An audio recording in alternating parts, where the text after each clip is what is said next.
नमस्कार। छात्रों के साथ बैरिकेडिंग युद्ध करती ये प्रयागराज की पुलिस है।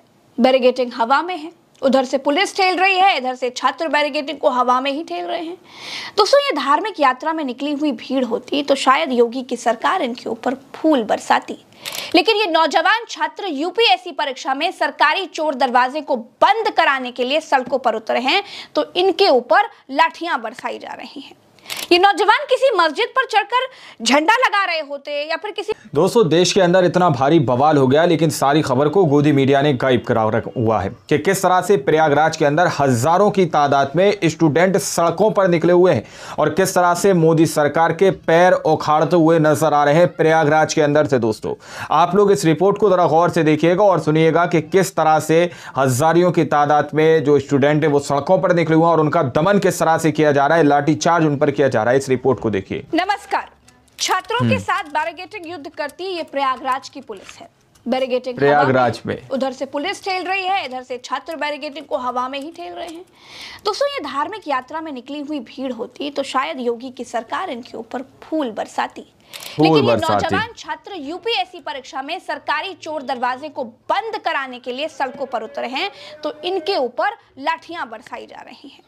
ये नौजवान किसी मस्जिद पर चढ़कर झंडा लगा रहे होते या फिर किसी मुसलमान के घर पर चढ़कर झंडा बदल रहे होते तो भाजपा प्रवक्ता इनके समर्थन में गाल बजा रहे होते। गाल बजा रहे होते, सही बात है। शिक्षा के हक के लिए परीक्षा में बेईमानी के खिलाफ सड़कों पर उतरे हैं, इसलिए आज ये छात्र भाजपा के लिए हिंदू नहीं रह गए। आज इन हिंदू नहीं रह गए, इसलिए पुलिस इन पर इस तरह से कर रही है। वीडियो में चल रहे इस बैरिकेडिंग उड़ान कंपटीशन में थोड़ी देर के संघर्ष के बाद छात्र विजयी हो गए और बैरिकेडिंग तोड़ दी। खिसियाई पुलिस ने छात्रों पर लाठियां बरसाई, दिव्यांग छात्र की बैसाखी तक छीन कर ले गए, महिला छात्र को भी पीटा गया। ये सब क्यों? ये सब इसलिए क्योंकि भाजपा सरकार जैसे इलेक्टोरल बॉन्ड वाले भ्रष्टाचार को कानून बनाकर लाई थी, वैसे ही लोक सेवा आयोग के जरिए होने वाली परीक्षाओं में नॉर्मलाइजेशन सिस्टम लागू कर दिया है। छात्र कहते हैं कि नॉर्मलाइजेशन सिस्टम परीक्षाओं में भ्रष्टाचार करने का एक लीगल दरवाजा है। यूपीएससी में नॉर्मलाइजेशन क्या है, इसको मैं आपको बहुत ही सरल भाषा में समझा देती हूँ, एक लाइन में बताती हूँ। दोस्तों, किसी परीक्षा का पेपर कितना कठिन है इसके हिसाब से नंबर देने को नॉर्मलाइजेशन कहते हैं। यानी परीक्षा में अब नंबर इससे नहीं मिलेंगे कि छात्र ने परीक्षा दी कैसी है, अब नंबर इससे मिलेंगे कि पेपर कितना कठिन था। पेपर ज्यादा कठिन था और छात्र पेपर अच्छे से सॉल्व नहीं कर पाया तो उसे नॉर्मलाइजेशन नियम के मुताबिक तरस खाकर नंबर दे दिए जाएंगे कि अरे पेपर कितना कठिन था भाई, बच्चा कैसे कर सकता था, चलो इसके नंबर बढ़ा दिया जाए। यानी जिन छात्रों का पेपर कठिन है उनको कठिन पेपर के हिसाब से ज्यादा नंबर दे दिए जाएंगे और सरल पेपर देने वाले छात्रों को परीक्षा में प्रदर्शन के हिसाब से नंबर मिलेंगे। किस छात्र का पेपर कठिन था, कठिन पेपर के एवज में कितने नंबर उसे बढ़ाकर दिए जाएंगे? नंबर कठिन पेपर के हिसाब से ही बढ़ाए जाएंगे या फिर जो छात्र घूस देने में सफल हो जाएगा या फिर जो छात्र मंत्री जी के कोटे से आएगा, जुगाड़ लगाकर पहुआ लगाकर आएगा, उसके नंबर नॉर्मलाइजेशन की आड़ में बढ़ा दिए जाएंगे। एक हिसाब से यूपीएससी परीक्षाओं में नॉर्मलाइजेशन भ्रष्टाचार का नया दरवाजा है। जैसे नया दरवाजा है। अगर कोई छात्र नेता का रिश्तेदार है, पढ़ने में बिल्कुल लीचड़ है, फिर भी नॉर्मलाइजेशन से उसके नंबर ये कहकर बढ़ाए जा सकते हैं कि लल्ला का पेपर बहुत कठिन था, बहुत कठिन है, इसलिए नंबर बढ़ा दो। बनाकर भ्रष्टाचार करवाने का दरवाजा खोलना और इस सरकार की आदत में शुमार है चादर ओढ़कर घी पीना। मैं आपको बताता हूं, हम लोग 2013 से आंदोलनरत है। आपको पता है कि लोक सेवा आयोग की सीबीआई जांच हो रही है। 584 भर्तियां उसमें हैं भ्रष्टाचार के मामले में जिनकी शिकायत हो रही है, हुई थी और जिनकी जांच अभी चल रही है। हजारों करोड़ का घोटाला हुआ था, लेकिन आज भी वो 8 साल से जांच चल रही, वही दोहराने की कोशिश है। आप जब कहते हैं कि हम नॉर्मलाइजेशन करेंगे और मार्क्स परसेंटाइल में देंगे, किसी भी छात्र का मार्क्स बढ़ा देंगे, कहेंगे नॉर्मलाइजेशन में इसका मार्क्स बढ़ गया, इसका पेपर टफ था इसलिए बढ़ गया, और किसी का घटा देंगे, कहेंगे इसका पेपर इजी था इसलिए इसका घटा के नॉर्मलाइजेशन कर दिया। इसके रास्ते से अपने चहेतों का चयन होगा। दूसरी आपत्ति है, आयोग किस आधार पे करेगा? जो आयोग 150 क्वेश्चन सही नहीं बनाता, हर बार 10 क्वेश्चन, 12 क्वेश्चन, 15 क्वेश्चन आयोग गलत बनाता है। किसी शिफ्ट में 15 क्वेश्चन गलत बना दिया आपने, किसी शिफ्ट में 10 क्वेश्चन गलत बनाया, किसी में 5 क्वेश्चन गलत बनाया, फिर किस आधार पे समानता रह जाएगी? बात यहाँ इक्विलिटी की है। जैसा अभी माननीय सर्वोच्च न्यायालय के निर्णय में भी आया कि परीक्षा के नोटिफिकेशन के साथ परीक्षा प्रक्रिया शुरू होती है।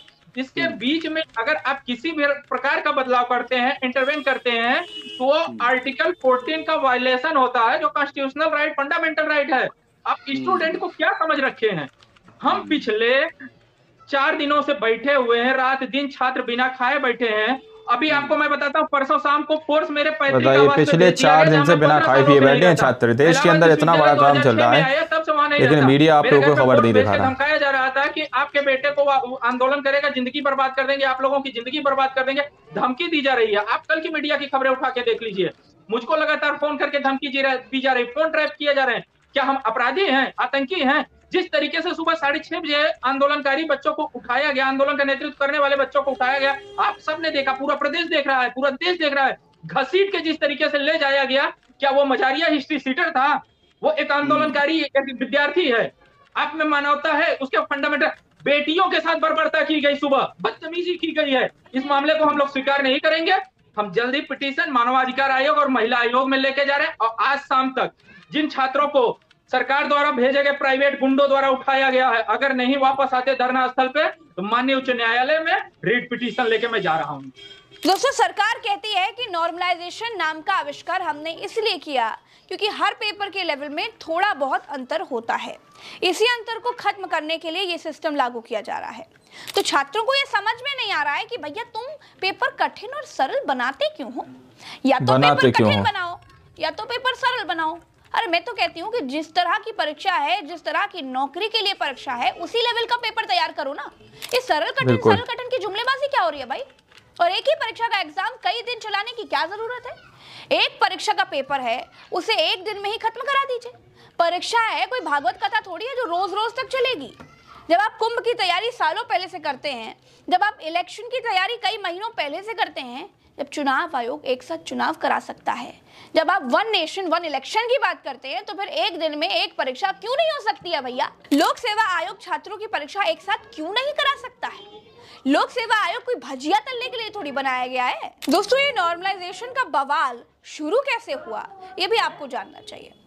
दरअसल हुआ ये था कि अभी कुछ ही दिन पहले उत्तर प्रदेश लोक सेवा आयोग ने प्रतियोगी परीक्षाओं में नॉर्मलाइजेशन सिस्टम लागू करने को लेकर के एक नोटिस जारी किया था, जिसमें यह बताया गया था कि अगर कोई परीक्षा 2 या 2 से ज्यादा दिन तक चलती है तो उनका मूल्यांकन परसेंटाइल के आधार पर किया जाएगा। लेकिन अगर एक दिन की परीक्षा होगी तो उसमें नॉर्मलाइजेशन सिस्टम लागू नहीं होगा। यूपीएससी ने पीसीएस प्रीलिम्स परीक्षा 2024 और आरओ 2023 की भर्ती परीक्षाओं में नॉर्मलाइजेशन सिस्टम लागू कर दिया। अब छात्र इन परीक्षाओं को स्थगित करने की मांग कर रहे हैं और ये नॉर्मलाइजेशन वाला भ्रष्टाचारी दरवाजा बंद करने की मांग कर रहे हैं। और भाजपा सोचिए किस तरह से स्टूडेंट जो है सड़कों पर उतरे हुए हैं। प्रयागराज में लोक सेवा आयोग कार्यालय यानी यूपीपीएससी के सामने छात्रों का 4 दिन से प्रदर्शन चल रहा है। भाजपा छात्रों पर यह फर्जीवाड़े वाला नॉर्मलाइजेशन नियम इसलिए लादे रखना चाहती है दोस्तों, क्योंकि भाजपा सरकार का कहना है कि छात्र राजनीति से प्रेरित हैं। ये आंदोलन राजनीति से प्रेरित है। इस पर अखिलेश यादव का क्या कहना है वो आपको जरूर सुनना चाहिए। वैसे तो मेरी इच्छा ये भी थी कि मैं सबसे पहले उनके आंदोलन में शामिल होता जाकर के, उनके बीच बैठता जाकर के, लेकिन मैं ये बात जानता हूं, बहुत सारे लोग छात्रों का, नौजवानों का आंदोलन को ये भी कहते थे कि राजनीति से प्रेरित है, राजनीति से प्रेरित है। आंदोलन में नहीं गया, लेकिन मैं इस मंच के माध्यम से उनको बधाई भी देना चाहता हूं और उनका समर्थन भी करना चाहता हूं कि उनकी मांग जायज है, उनकी मांगें जायज हैं। और जिस समय उन्हें पता लगा कि कहीं ऐसा ना हो कि आंदोलन में मैं भी शामिल हो जाऊं जाकर के, उन्होंने खबर सुनते ही छात्रों को हटाना शुरू कर दिया। कई छात्रों को हटाने में कामयाब भी हो गए। जो हमारी बेटियां बहनें बैठी थीं, उनको बिना महिला पुलिस के लोग उठाने लगे जाकर के। बताइए, बिना महिला कांस्टेबल के पुलिस के लोग हटाने लगे, शादी वर्दी में पहुंच करके उठाने लगे। इस कायराना व्यवहार के लिए मैं सरकार की निंदा करता हूं पुलिस छात्रों के साथ बदसलूकी कर रही है। करीब 10,000 छात्र प्रदर्शन कर रहे हैं। छात्रों ने लोक सेवा आयोग की बिल्डिंग को घेर रखा है। पुलिस ने बहुत सारे रास्ते सील कर रखे हैं। भाजपा सरकार बताती है कि हिंदू खतरे में है। भाजपा ही वन नेशन वन इलेक्शन की बात करती है, लेकिन एक दिन में एक परीक्षा नहीं करवा पा रहे हैं। भागवत कथा की तरह यूपी में परीक्षा चलती है। एक ही परीक्षा कई दिनों तक आखिर क्यों चलती है? क्या एक साथ परीक्षा नहीं हो सकती? हो सकती है भाई, लेकिन एक दिन में एक ही परीक्षा अगर हो जाएगी तो नकल माफिया बेरोजगार जो हो जाएंगे, पेपर लीक वाला सिंडिकेट खाली हो जाएगा। नॉर्मलाइजेशन नाम के चोर दरवाजे के खिलाफ हजारों छात्र सड़कों पर हैं। हिंदुओं को खतरे में बताने वाली सरकार को छात्रों का भविष्य खतरे में दिखाई नहीं देता। इतना सब होने के बाद, 4 दिन तक अकड़ दिखाने के बाद, छात्रों पर लाठियां बरसाने के बाद यूपीपीएससी ने एक शिफ्ट में परीक्षा कराने की छात्रों की बात अभी के लिए मान ली है। इस वीडियो में इतना ही। चलते हैं, फिर मिलेंगे एक नई वीडियो में। राम राम, दुआ सलाम, जय हिंद। चैनल को सब्सक्राइब जरूर कीजिएगा। तो आप लोगों ने इस वीडियो को शुरू से आखिर तक देखा। वीडियो के अंदर साफ तौर पर देखा जा सकता है कि किस तरह से नॉर्मलाइजेशन के नाम पर स्टूडेंटों के ऊपर एक अलग ही चीज़ थोपने की कोशिश की जा रही है, जबकि स्टूडेंट उसके विरोध में, उसके अगेंस्ट में है।